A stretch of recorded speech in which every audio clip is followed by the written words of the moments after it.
Στο Θέραπη είμαστε μια ομάδα ψυχοθεραπευτών, ψυχολόγων και συμβούλων ψυχικής υγείας.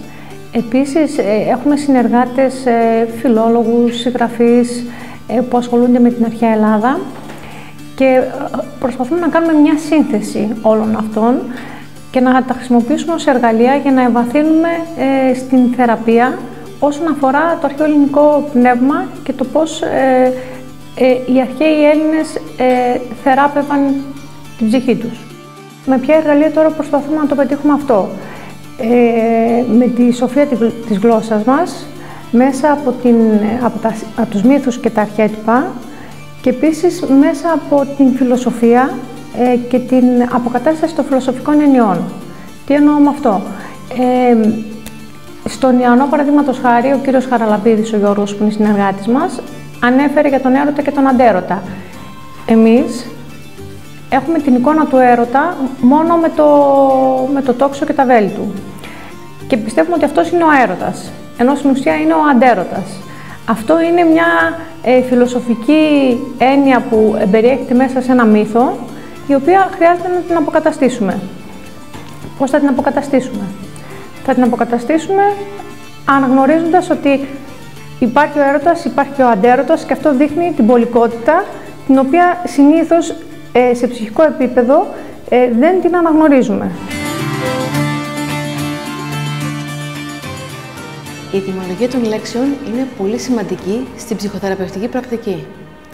Ετυμολογώντας μία λέξη, βρίσκουμε τη ρίζα της, βρίσκουμε τη σκέψη της και την πορεία της σκέψης που οδήγησε στη δημιουργία της συγκεκριμένης λέξης. Επομένως, λοιπόν, έχουμε έναν πολύ ασφαλή οδηγό για να χρησιμοποιήσουμε την αντίστοιχη φιλοσοφική έννοια με ορθό τρόπο και όχι με παρετυμολογίες. Κατά κάποιο τρόπο, η ορθή ετυμολογία των λέξεων μας βοηθάει πάρα πολύ να χρησιμοποιούμε σωστά τις έννοιες, τις βασικές φιλοσοφικές έννοιες και να τις χρησιμοποιούμε με ορθό τρόπο στη ψυχοθεραπευτική πρακτική, αποφεύγοντας οποιαδήποτε ατοπήματα ή παρετυμολογίες που είναι υπερβολικές και οδηγούν σε λάθος δρόμους και δεν βοηθούν και τους θεραπευόμενους. Ξέρουμε ότι στην αρχαία Ελλάδα, μέσα από πληροφορίες που μας δίνουν γραπτά κείμενα, γνωρίζουμε ότι ο Πυθαγόρας χρησιμοποιούσε την ερμηνεία των λέξεων στην ψυχοθεραπευτική πρακτική. Και μάλιστα χρησιμοποιούσε λέξεις επιλεγμένες από τα κείμενα του Ομήρου και του Ησιώδου. Βεβαίως δεν ξέρουμε ποιες λέξεις χρησιμοποιούσε ή με τι τρόπο, αλλά εν πάση περιπτώσει έχουμε μια πρώτη πληροφορία ότι μπορεί η ετυμολογική ανάλυση της λέξεως να βοηθήσει την ψυχοθεραπευτική πρακτική με δεδομένο ότι χρησιμοποιείται σαν ψυχαναλυτικό εργαλείο η αρχαία ελληνική φιλοσοφία. Και εφόσον η λέξη είναι η έκφραση της σκέψης και εφόσον η αρχαία ελληνική φιλοσοφία είναι σκέψη, καταλαβαίνουμε πόσο πολύ σημαντική είναι η σωστή επιλογή και η ανάλυση της λέξεως. Μία λέξη την οποία χρησιμοποιεί ο Επίκουρος είναι η λέξη ευδαιμονία. Στη λέξη αυτή δίνουν ένα σωρό ερμηνείες και μια από τις τρέχουσες ερμηνείες είναι αυτή του ανθρώπου, ο οποίος κοιτάει την ικανοποίηση των προσωπικών του αναγκών, των αισθησιακών του απολαύσεων, ενώ στην ουσία η λέξη, αν την μελετήσει κανείς προσεκτικά, βλέπει ότι έχει μια τελείως διαφορετική λογική. Η ευδαιμονία είναι η σωστή χρήση της σκέψεως, ο δημιουργικός στοχασμός που μας επιτρέπει να κάνουμε επιλογές που μας οδηγούν στην ειδονή. Και ακόμα και η λέξη ειδονή είναι τελείως πάλι παρεξηγημένη. Δηλαδή, στον Επίκουρο η ειδονή είναι η αταραξία, η γαλήνη, η γλύκα της ψυχής, προέρχεται από το επίθετο ειδής που σημαίνει γλυκός, ενώ σήμερα η ειδονή είναι η ικανοποίηση των αισθησιακών αναγκών, η αισθησιακή απόλαυση, κυρίως στο φαγητό και στο ποτό, που όμως δεν έχει καμία σχέση με την αρχαία ελληνική ειδονή. Επομένως, λοιπόν, η ανάλυση των λέξεων και η ετυμολογία μας βοηθάει να καταλάβουμε ποιο είναι ακριβώς το περιεχόμενο των συγκεκριμένων αυτών όρων.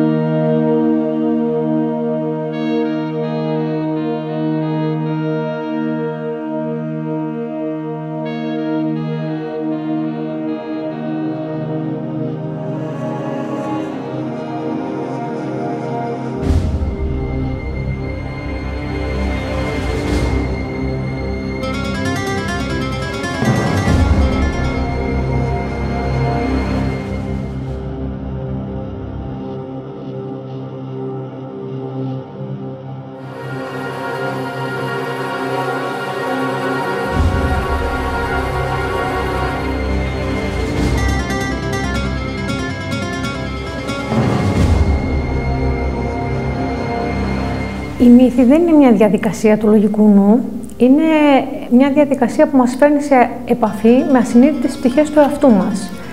Με αυτόν τον τρόπο μας βοηθάει να τις γνωρίσουμε και μας βοηθάει να ανακτήσουμε δυνάμεις τις οποίες δεν έχουμε πρόσβαση με άλλο τρόπο.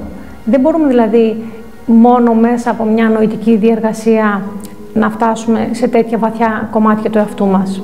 Ας πάρουμε το παράδειγμα του Θησέα.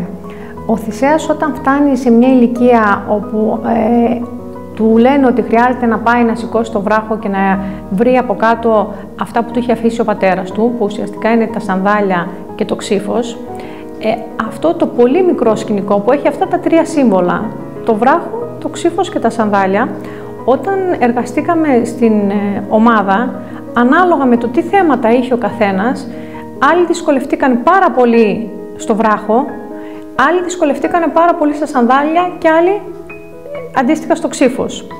Στον καθένα εμφανίζεται αυτό το οποίο έχει ανάγκη και γίνεται το σύμβολο ουσιαστικά μια δίωδος για να έρθει σε επαφή με αυτό το κομμάτι του εαυτού του που είχε χάσει και που χρειάζεται μέσα από το σύμβολο να το ξαναβρει.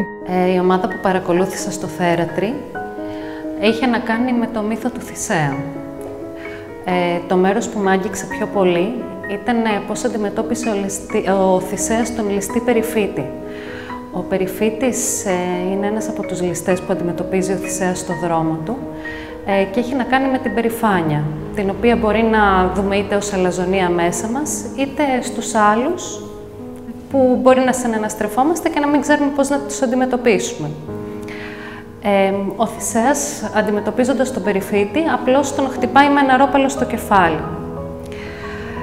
Αυτό μου βοήθησε πάρα πολύ, γιατί και εγώ στη ζωή μου είχα αντίστοιχα περιστατικά με ανθρώπους, αλλά και προσωπικά, τα οποία να μην ξέρω πώς να τα αντιμετωπίσω, και αυτό μου έδωσε τη δύναμη να καταλάβω ότι έπρεπε με έναν τρόπο να αντιμετωπιστούν όλα, ο οποίος θα έπρεπε να είναι ριζοσπαστικός.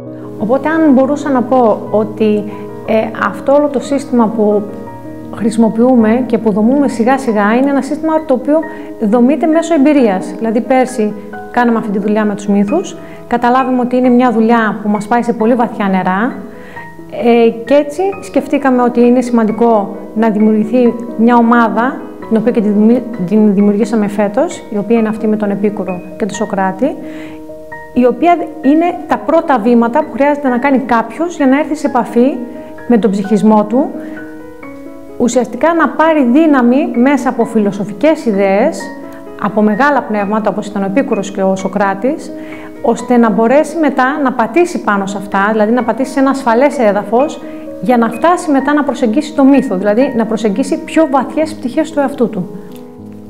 Ο άνθρωπος λοιπόν μέσα από τον μύθο έρχεται σε επαφή με τον ήρωα, με τις δυνάμεις και με τη φωτεινή διάσταση του ήρωα, αλλά θα έρθει σε επαφή και με τη σκοτεινή διάσταση του ήρωα.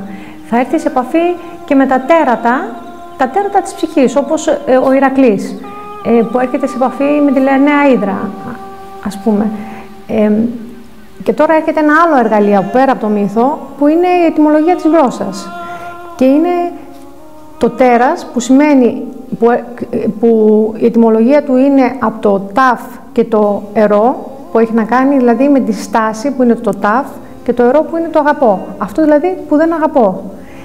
Αυτό σε ψυχολογικό επίπεδο σημαίνει, είναι κάτι αντίστοιχο με αυτό που έχει πει ο Ιούγκ.